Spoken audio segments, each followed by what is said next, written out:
My husband kissed me goodbye to work late, but that same hour I watched him on stage kissing his new bride. If you're still here after that sentence, buckle up, because what I'm about to tell you will make you question every late night, every business trip, every innocent calendar notification you've ever ignored. My name is Avery Mitchell, and 3 weeks ago I discovered my entire marriage was a lie. It started with something so small, I almost missed it. Nathan and I had been married for 4 years, together for 7. We shared everything: bank accounts, Netflix passwords, even our Google calendars. That last one was his idea, actually. Complete transparency, he'd said when we first moved in together. No secrets between us. Yeah, about that. I was working from home that Tuesday designing logos for a startup while Leo, our golden retriever, snored at my feet. Nathan had left early, coffee in hand, quick kiss on my forehead, big presentation today. Might be late again tonight, babe. Again was the key word. For the past 3 months, Nathan had been pulling 12-hour days. His tech company was launching some revolutionary app, and as project manager, he lived and breathed code reviews and investor meetings. Or so I thought. Around 2 p.m., my phone buzzed, calendar notification, best man speech, Sunset Lodge, 5:30 p.m. I frowned. Nathan hadn't mentioned being anyone's best man, but then again, he'd been so stressed lately, maybe he forgot to tell me? The notification had popped up because we shared calendars, probably just grabbed the wrong one when scheduling. I texted him, "Hey babe, saw your calendar, whose wedding? Want me to pick up a gift card or something?" No response, not unusual during work hours. Leo lifted his head, golden eyes studying me with that uncanny intuition dogs have. He'd been clingy lately, following me room to room, whimpering when Nathan came home. I scratched behind his ears. "It's nothing, boy, just daddy being forgetful." But something nagged at me. Sunset Lodge was an hour away, tucked in the Blue Ridge Mountains. Pretty place for a wedding, but why hadn't Nathan mentioned it? And why schedule it for a Tuesday? I went back to work, but concentration was shot. By 3 p.m., I gave up and called Jenna, Nathan's bubbly assistant who'd become a friend over the years. "Hey girl," she chirped. "What's up? Quick question. Is Nathan in meetings all day? I can't reach him." There was a pause. "Nathan, he took PTO today. Said he had a family thing." My stomach dropped. "PTO, yeah, submitted it weeks ago. Is everything okay?" I forced a laugh. "Oh right, the family thing. I'm so scattered today. Thanks, Jenna." I hung up, hands shaking. Leo was on his feet now, pressing against my legs, sensing my distress. Nathan had lied. He'd kissed me goodbye, talked about presentations, and he'd lied straight to my face. The calendar notification glowed on my phone screen. Best man speech. Sunset Lodge. 5:30 p.m. It was 3:15. I had a decision to make. Confront him over text? Wait for him to come home with whatever excuse he'd concocted? Or, I grabbed my keys. "Come on, Leo, we're going for a ride." Subscribe if you've ever had that gut feeling that something was wrong, and like this video if you actually followed through on it, because what happened next changed everything. The thing about catching a liar is you have to be willing to see the truth, no matter how much it hurts. As I merged onto the highway towards Sunset Lodge, Leo panting in the passenger seat, I tried to rationalize. Maybe Nathan was surprising me, planning something special, but my gut knew better. Dogs know and women know. We just sometimes choose not to listen. The November sky was already darkening, heavy clouds promising rain. My phone buzzed with texts from Nathan. "In meetings, babe. Everything okay?" Lies. All lies. I'd thrown on the first thing I could find: jeans, boots, Nathan's old college hoodie that still smelled like his cologne. If this was innocent, I'd look like a paranoid wife. If it wasn't, well, I'd deal with that when I got there. 40 minutes into the drive, the rain started. Not a gentle drizzle, but a sudden downpour that turned the winding mountain road into a river. Leo whined, picking up on my white-knuckled grip on the steering wheel. "It's okay, boy. Almost there." That's when I saw the deer. It jumped into the road so suddenly I barely had time to swerve. The car fish-tailed on the wet asphalt, tires screaming. For a terrifying moment we spun toward the guardrail. Nothing but a steep drop on the other side. I yanked the wheel hard left, felt the car clip the rail, heard the awful scrape of metal on metal. We came to a stop half on the shoulder, half in the road. My heart hammered against my ribs.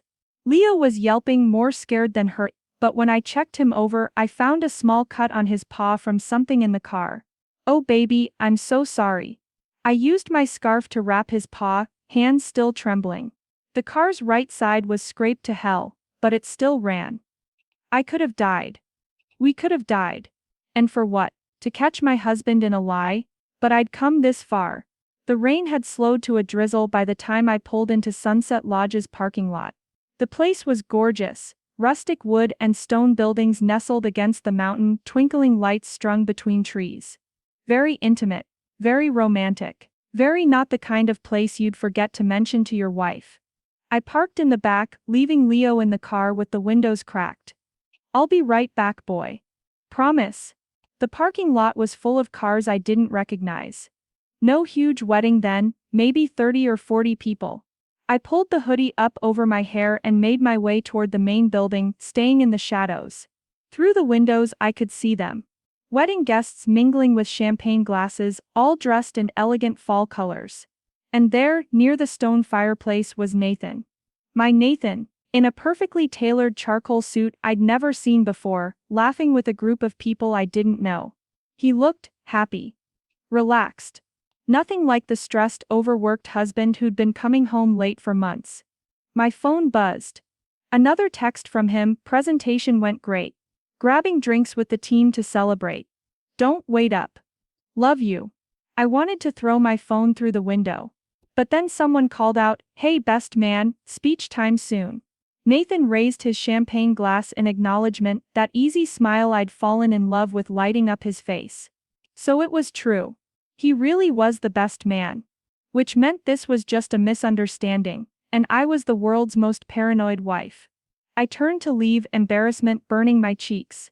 That's when the music changed and everyone started moving toward the main hall. Nathan walked to the front, taking his place at the altar? No. That couldn't be right. The best man stands to the side, not. Ladies and gentlemen, the officiant's voice carried through the opening doors. Please welcome our bride. I pressed closer to the window, hood pulled low, praying no one would notice the crazy woman peering in from the darkness. The music swelled. The doors at the far end opened. And that's when I understood. Nathan wasn't standing to the side. He was standing exactly where the groom stands. Because Nathan wasn't the best man. Nathan was getting married. Comment below if you've ever felt the world tilt off its axis, like gravity just stopped working. Because standing in that rain, watching my husband wait at an altar for another woman, I forgot how to breathe. The bride floated down the aisle in a stunning cream dress, her blonde hair crowned with baby's breath. Even from outside I could see she was beautiful. Ethereal. Everything I wasn't in my rain-soaked jeans and my cheating husband's hoodie. But the worst part? The absolute worst part was the way Nathan looked at her. Like she hung the moon. Like she was his whole world. The way he used to look at me. I stumbled backward, nearly slipping on the wet deck. I should leave. Run back to my damaged car, to my injured dog, to my shattered life. But my feet wouldn't move. Like watching a car crash, I couldn't look away. The ceremony was mercifully short. I couldn't hear the vows through the glass and rain, but I watched Nathan's lips form the words. I watched him slip a ring on her finger. I watched him kiss his bride as everyone cheered. His bride. Not me. Her. Sophie. I learned her name during the speeches. Sophie Klein. Wellness coach and influencer, 50K followers who were probably watching her stories right now, unaware their guru was marrying someone else's husband. When Nathan stood to give his best man speech, I almost laughed at the irony. But then the lights dimmed, and a projection screen descended behind him. Before I toast the happy couple, Nathan began. His voice carrying clearly as someone opened a window for air. I wanted to share our journey. Our journey. Mine and his? No. His and Sophie's. The first photo appeared, Nathan and Sophie at what looked like a tech conference. 3 years ago, Nathan's voice continued. I met someone who changed my life. 3 years, we'd been married for 4. More photos, Nathan and Sophie hiking, At concerts, on beaches I'd never seen. In every photo, Nathan wore clothes I didn't recognize, visited places he'd never mentioned. A whole secret life documented in high resolution. But the photo that broke me, their engagement photo. Nathan on one knee on a mountain overlook, Sophie's hands covering her mouth in staged surprise. The timestamp in the corner 6 months ago. When he'd been working late. When he'd been too stressed to come to my sister's birthday. When we'd been trying to start a family. Like this video if you've ever discovered a betrayal through photos. Share it if you know someone who needs to hear this story. Because it gets worse. Some of you wondered why we kept things quiet.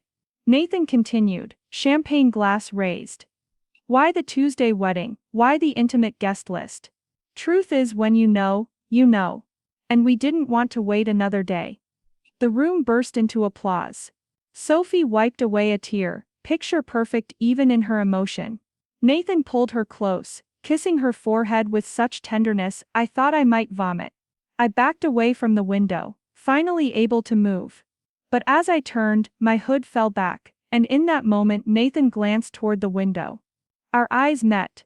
I saw the exact second recognition hit. His face went from joy to horror so fast it would have been comical if my world wasn't ending. He stopped mid-sentence, champagne glass frozen halfway to his lips. Sophie followed his gaze, confused. Babe? But Nathan was already moving. Pushing through the crowd toward the door. Toward me. I ran. Behind me I heard the door burst open, heard Nathan calling my name. But I was already sprinting through the rain to my car, yanking open the door, Leo barking in alarm. Avery. Wait. I can explain. The classic cheater's line. He could explain marrying another woman? This should be good. But I didn't wait. I gunned the engine, tires spinning on wet gravel, and tore out of that parking lot like the devil himself was chasing me. In the rearview mirror, I saw Nathan standing in the rain. His perfect wedding suit soaked, his perfect wedding day ruined. Good. I don't remember the drive home. Muscle memory and shock got me there while Leo whimpered in the passenger seat, sensing my devastation.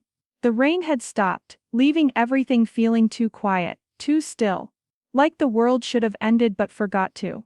I sat in my driveway for 20 minutes, engine off, staring at the house I'd shared with Nathan. Our house. With our furniture and our photos and our lies. My phone had been buzzing non-stop. 43 missed calls. 67 texts. I turned it off. Inside, everything looked exactly the same as when I'd left. Nathan's coffee mug in the sink. His gym bag by the door. The life we'd built together, solid and real and completely fake. Leo limped to his bed, exhausted from the trauma. I cleaned his cut properly, gave him pain meds the vet had prescribed for his arthritis, then poured myself the largest glass of wine I could find. That's when my laptop chimed. An email from Nathan. Avery. Please. I know what this looks like, but you have to let me explain. Sophie doesn't mean anything. It was a mistake. I love you. I'm coming home. Coming home. To our home? After marrying another woman? Oh hell no. If there's one thing you need to know about me, it's that I'm not a crier. I'm a doer. And right then, with wine in my veins and rage in my heart, I decided to do something about this. I opened my laptop and started digging. Subscribe now if you want to see how deep this rabbit hole goes, because what I found changed everything.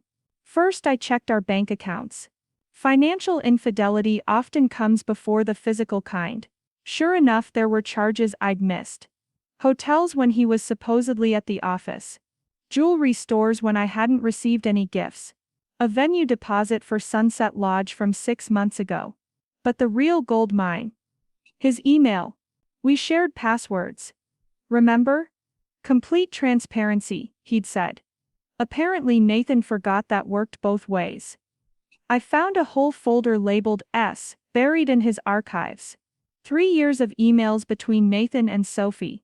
3 years of love letters, planning, deception. Can't wait to be public with you, one read. Soon, baby. After the promotion I'll leave her. She almost found the ring. Had to hide it at Mark's, said another. But the one that made me screenshot everything. The lawyer says as long as we're married in another state, it complicates things if Avery finds out. Georgia law is tricky with bigamy. Bigamy. My husband wasn't just a cheater, he was a criminal. I backed up everything to 3 different clouds, emailed copies to my best friend Sarah, and started planning. Nathan thought he could have his cake and eat it too? Keep me as the stable wife at home while playing house with his Instagram perfect mistress? Not anymore. I called Sarah. I need your help. And bring your ring light. By the time Sarah arrived, I'd washed my face, changed clothes, and channeled my devastation into something more useful, cold, calculated fury. Holy shit, Sarah said, reading through the emails. This is insane. What's the plan? We're going to destroy him. Here's what they don't tell you about revenge. It's best served not cold but viral. Sarah set up her ring light in my living room while I touched up my makeup. Not too much. I needed to look devastated but dignified. Betrayed but beautiful. The internet loves a sympathetic victim who fights back. You sure about this? Sarah asked, adjusting the camera on her phone. I thought about Nathan at that altar. About Sophie in her perfect dress. About 3 years of lies and late nights, and me, stupid me, believing every word. Hit record. The video was simple, just me, sitting on my couch with Leo's head in my lap, telling my story. How I'd found the calendar notification. The drive through the storm. Watching my husband marry another woman through a rain-soaked window. But I didn't stop there. I shared screenshots, bank records. The bigamy email. 3 years of evidence that Nathan Reed had lived a complete double life. I'm sharing this, I said to the camera, because I spent 3 years thinking I was crazy. 3 years gaslighting myself every time something felt off. If you're watching this and something in your relationship feels wrong, trust your gut, it's probably worse than you think. We posted it everywhere. TikTok, Instagram, Facebook, Twitter. Every platform, every hashtag. #cheating husband, #wedding crasher, #bigamy, #trust your gut. Then I tagged Sophie. Her wellness brand, her 50K followers who believed in authenticity and truth and light. The video exploded, within an hour 100K views, within 3 hours 1 million. By midnight 3 million, and climbing. The comments poured in, "Grl, you deserve so much better. Not the plot twist at the wedding, I'm screaming. Sophie's entire brand is about honest living, I cannot. Lawyer here, he's looking at actual jail time. The dog knew. The dog always knows. My phone back on now, wouldn't stop ringing. Nathan, Sophie, numbers I didn't recognize. Reporters. Bloggers, someone from Dr. Phil's team.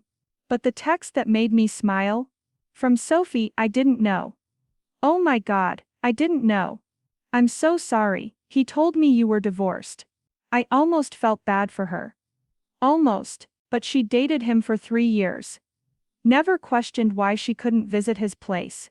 Why his family never came around. Why a Tuesday wedding with no announcement. Comment if you think Sophie knew. Like if you think she was just another victim. Because the internet was split, and honestly, I still don't know. Nathan showed up at 2 a.m., pounding on the door I'd deadbolted and chained. Avery, please, let me in. This is my house too. Not anymore, I called back. Check your email. I'd sent him one thing, a letter from my divorce attorney. And screenshots of the video's view count. He kept pounding until Sarah threatened to call the cops. Then he left, and I haven't seen him since. It's been 3 weeks now. 3 weeks since my life imploded and then exploded across the internet. Want to know what happens when your revenge video goes mega viral? Let me tell you. First, the legal stuff. Turns out, Nathan's lawyer was wrong about bigamy laws. While what he did was morally reprehensible, technically our marriage was still the only legal one. His wedding to Sophie? Invalid. Their marriage certificate? Not worth the paper it was printed on. Sophie filed for an annulment the day after my video hit 10 million views. Her wellness brand tanked overnight. Hard to preach authenticity when you accidentally marry someone else's husband. Last I heard, she'd moved back to Colorado to stay with her parents. Nathan lost his job. His company couldn't afford the PR nightmare of keeping a project manager who'd become the internet's most hated husband. He tried to fight the divorce, but with all the evidence I'd provided publicly, his lawyer advised him to settle quickly and quietly. I got the house. Leo. Half of everything else. And something money can't buy, my dignity back. But here's what they don't show in the revenge fantasy movies. The aftermath is messy. Complicated. Some days I wake up and reach for him out of habit. 7 years of muscle memory doesn't just disappear because someone betrayed you. I found things. A second phone hidden in his toolbox. Credit cards I didn't know existed. Plans for a future that didn't include me. He'd been saving to buy a house with Sophie. In their emails they'd discussed kids. The life I thought we were building, he was actually building with her. The internet moved on, as it does. New scandals, new villains. But I still get messages. Women sharing their own stories. Men asking how they can avoid becoming Nathan. Teenagers saying my video helped them recognize red flags in their own relationships. Subscribe if you've ever had to rebuild your life from scratch. Because that's what I'm doing now. I kept the house but redecorated everything. Donated our bed to charity and bought one that's never known his weight. Painted the walls colors he'd vetoed. Adopted another dog, a rescue named Luna, who gets along beautifully with Leo. My design business exploded.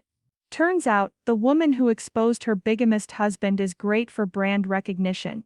I've got more clients than I can handle, all wanting logos and websites from someone who keeps it real.